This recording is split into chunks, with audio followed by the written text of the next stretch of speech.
नमस्कार, मैं दीपक शर्मा और मेरे YouTube मंच पर आपका स्वागत है।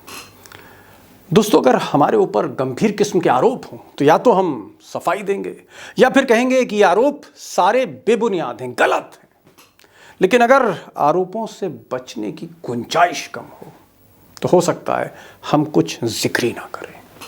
और प्रधानमंत्री ने आज ऐसा ही किया जब समूचा देश उनको सुनना चाहता था अडानी कांड को लेकर, या अडानी कांड की वो जो आग उठी है, आग लगी है संसद से लेकर सड़क तक, शेयर मार्केट तक, और उसकी आंच जो धीरे धीरे मोदी तक पहुंच रही है। आज देश सोच रहा था कि मोदी जवाब देंगे, लेकिन मोदी ने 1 घंटे से ज़्यादा अपने जवाब में, भाषण में, ना अडानी का जिक्र किया, ना LIC का जिक्र किया, ना स्टेट बैंक ऑफ इंडिया का जिक्र किया, ना ही उस पूरे आरोप या पूरे मसले पर एक भी शब्द बोला। तो क्या हम कहें कि मोदी अडानी कांड से डर गए हैं? और क्या उनकी ये खामोशी जाहिर करती है, साबित करती है कि कहीं दाल में कुछ काला है? और चाहे वो SBI हो, चाहे वो LIC हो, चाहे वो सरकारी कंपनियां हो, चाहे अडानी की शेल कंपनियां हो, चाहे उनकी साठगांठ हो, या जिस तरह से ठेके दिलवाए गए थे अडानी को एक के बाद एक, या पूरा देश लूटा जा रहा था, इस मामले में कहीं ना कहीं मोदी जी, उन पे जो छींटे लगी हैं उसमें कुछ सच है, और इस सच को वो सिरे से दरकिनार करना चाहते थे, या उनके पास कुछ बोलने को नहीं था। अब दोस्तों, कल्पना कीजिए कि जिस प्रधानमंत्री पर आरोप हो कि उनकी गोद में बैठा एक सेठ, गोदी सेठ, उसने पिछले 9 सालों में, उनकी हुकूमत में, उनके राज में अपनी दौलत को 37,000 करोड़ से 11-12 लाख करोड़ कर लिया हो, और हर सरकारी ठेके को एक तरह से लूटा हो, और इसकी खबरें देश और दुनिया में छप रही हो। सरकारी एजेंसियां घाटे में जा रही हो। स्टेट बैंक और LIC पर, जहां जनता का पैसा है, गाड़ी कमाई का, उस पर लगातार सवाल उठ रहे हो। शेयर मार्केट धड़धड़ा के नीचे गिरा हो, संसद ठप हो। वो प्रधानमंत्री ऐसे आरोपों का जब जवाब देने आता है सदन में, जिसका पूरा देश इंतजार करता है, तो वो जिक्र करता है काका हाथरसी का। काका हाथरसी की कविता सुनाता है, और उसके साथ ही मेज ठपठपाते हैं, ठाके लगाते हैं। आरोप अडानी पर, जवाब काका हाथरसी। आगा पीछा देखकर क्यों होते गमगीन, जैसी जिसकी भावना वैसा दिखे सीन। तो सदन में काका हाथरसी की कविता पाठ हो रहा है, हास्य रस का मजा लिया जा रहा है, और जो भाजपा के सांसद हैं, मंत्री हैं, जो चापलूस हैं, नौकर हैं एक तरह से, वो ठाके लगा रहे हैं। देश देख रहा है, सुन रहा है। और 24 घंटे पहले ही राहुल गांधी ने कहा था कि मामला इसलिए गंभीर है क्योंकि अडानी को ना सिर्फ बिजली का ठेका, एयरपोर्ट, सी पोर्ट, बल्कि उनको डिफेंस में बहुत ही सेंसिटिव ठेके दिए गए।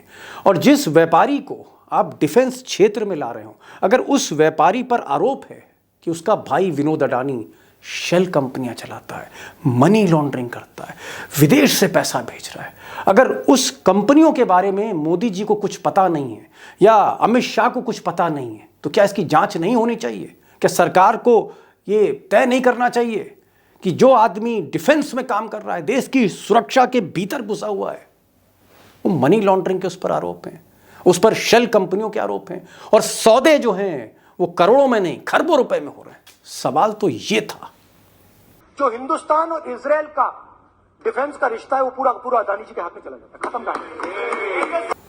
अब आपने देखा कितने गंभीर आरोप लग रहे हैं मोदी जी पर, उनकी सरकार पर, और वो काका हाथरसी की कविताएं सुना रहे हैं, हास्य रस।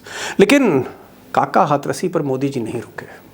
मोदी जी आज किस्सा गोई कर रहे थे। मोदी जी आज अडानी पर जवाब देने की जगह, सफाई देने की जगह देश को लतीफ़े सुना रहे थे, किस्से सुना रहे थे, बाघ के, शिकारी के, शेर के। सुनिए आप वो लतीफ़े सुनिए। बाघ दिखा करे क्या, तूने लाइसेंस दिखाया कि मेरे पास बंदूक का लाइसेंस है। आज पूरे सदन पर अडानी अडानी अडानी का शोर हो रहा था, लेकिन मोदी जी, कहना नहीं चाहिए, लेकिन जैसे आदमी को जब शर्म उससे कोसों दूर चली जाए, जब उस पर असर ना हो, या यूं कहें कि नेताओं की मोटी खाल होती है जिनसे सवाल भूगोल का किया जाता है, जवाब इतिहास का देते हैं। इस तरह का आज माहौल था सदन में, और जाहिर तौर पर जो लोग इस देश के बारे में सोचते हैं वो मायूस हुए, क्योंकि बात बात पर जवाब देने की जगह मोदी जी कविता पाठ करते रहे। कभी काका हाथरसी का, कभी किस्सा गोई, तो कभी दुष्यंत कुमार। Modi the poet. तुम्हारे पांव के नीचे कोई जमीन नहीं। कमाल ये है कि फिर भी तुम्हें यकीन नहीं। अब दोस्तों, मोदी जी जिस तरह से आज खामोश रहे, उन्होंने एक बार भी जिक्र नहीं किया स्टेट बैंक का, LIC का, अडानी का, या जो उन पर आरोप लग रहे थे। अगर आप इसकी तह में जाना चाहते हैं, इसकी जड़ में जाना चाहते हैं कि मोदी जी की ज़बान पर ताला क्यों लग जाता है जब अडानी बोला जाता है, तो मैं कहूँगा, मैं सजेस्ट करूँगा आपसे कि आप ये मेरे वीडियोज़ देखिए जो पिछले कई दिनों से मैंने बनाए हैं, जिसमें एक एक चीज़ है कि मोदी जी और अमित शाह और अडानी के बीच में क्या संबंध हैं, रिश्ते कितने गहरे हैं, क्या कोई पार्टनरशिप है, या कोई अंडरस्टैंडिंग है, क्या अडानी बीजेपी को पैसा देते हैं जिसके जवाब में क्या अडानी को ठेके दिए जाते हैं, ये दोस्ती किस तरह की है, ये बिजनेस मॉडल किस तरह का है, ये रिश्ते किस तरह के, क्रोनी कैपिटलिज्म किसे कहते हैं। अगर इसकी जड़ में आप जाना चाहते हैं, और क्यों योगी आदित्यनाथ ने अडानी के ठेके खारिज कर दिए, रद्द कर दी। क्या अडानी 3,000 रुपये का जो बिजली मीटर है, स्मार्ट मीटर है, उसके 10,000 रुपये वसूल रहे थे, 3,000 के 10,000 रुपये वसूल रहे थे? क्या यही बिजनेस मॉडल है जिसको प्रशय मोदी जी दे रहे हैं, संरक्षण दे रहे हैं, और इस पर उनके पास बोलने के लिए शब्द नहीं है? अगर इन सब की तह में आप जाना चाहते हैं, समझना चाहते हैं, तो इस वीडियो को देखने के बाद इन लिंक्स पर आप ज़रूर जाइएगा।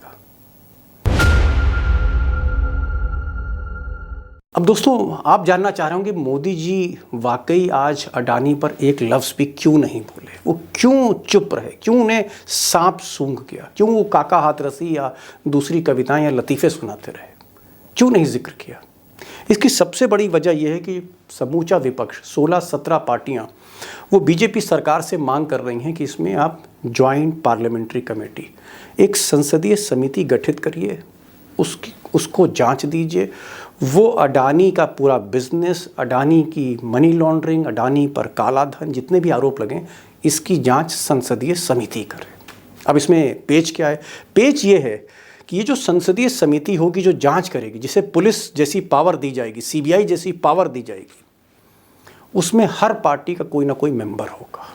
और मोदी जी को डर ये लगता है कि अगर ये कमेटी बना दी और उसमें कांग्रेस के लोग आ गए, उसमें आम आदमी पार्टी के लोग आ गए, उसमें TMC के लोग आ गए, उसमें समाजवादी के लोग आ गए, अगर विपक्ष के सांसद उस समिति में आ गए, तो फिर जो दस्तावेज रखा जाएगा कमेटी के आगे, वो सारे दस्तावेज, चाहे वो मनी लॉन्ड्रिंग से जुड़े हों, शेल कंपनी से जुड़े हों, अडानी का जो ऑपरेशन हो, ये सारे डॉक्यूमेंट्स, इनका एक्सेस अपोजिशन को मिल जाएगा और सारा का सारा मामला लीक हो जाएगा, और फिर लिखा पढ़ी में बदनामी होगी।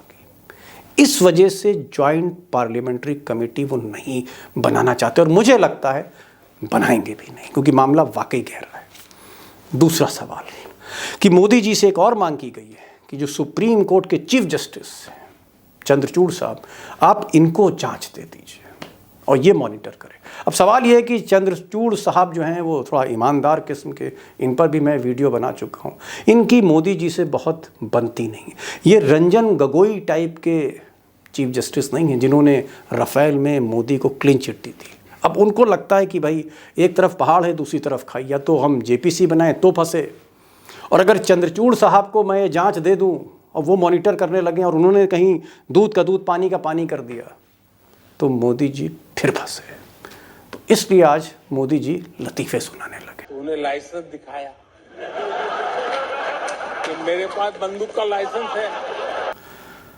अब दोस्तों, मोदी जी के पास संसद में प्रचंड बहुमत है, उनके जो सांसद हैं उनकी संख्या 300 से ज़्यादा है, इसलिए हो सकता है कि इस तरह के जब आरोप लगें तो मोदी जी कोई लतीफ़ा सुना के, चुटकुला सुना के, काका हाथरसी की कोई कविता सुना के बच के निकल सकते हैं। लेकिन संसद के बाहर बहुत कुछ होने जा रहा है इस साल और अगले साल। अगले साल चुनाव है, 9 राज्यों में इस साल चुनाव है, एक तरह का सेमीफाइनल है।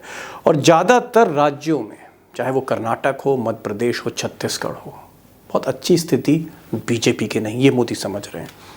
और दूसरी चीज़, इस साल भारत को मेज़बानी मिली है G20 की, और दुनिया का हर बड़े देश का नेता, हर ताकतवर हस्ती, पॉलिटिकल आप कह सकते हैं लीडर, वो हमारे देश में होंगे। चाहे वो प्रेसिडेंट अमेरिका के बाइडेन हो या फिर वो शी जिनपिंग हो जर्मनी के, सारे पावरफुल लोग होंगे, पूरी दुनिया की नज़र होगी। और इस बीच अगर अडानी कांड, इसके जो धुआं है उठता ही रहा तो बड़ी किरकिरी मोदी जी की होगी।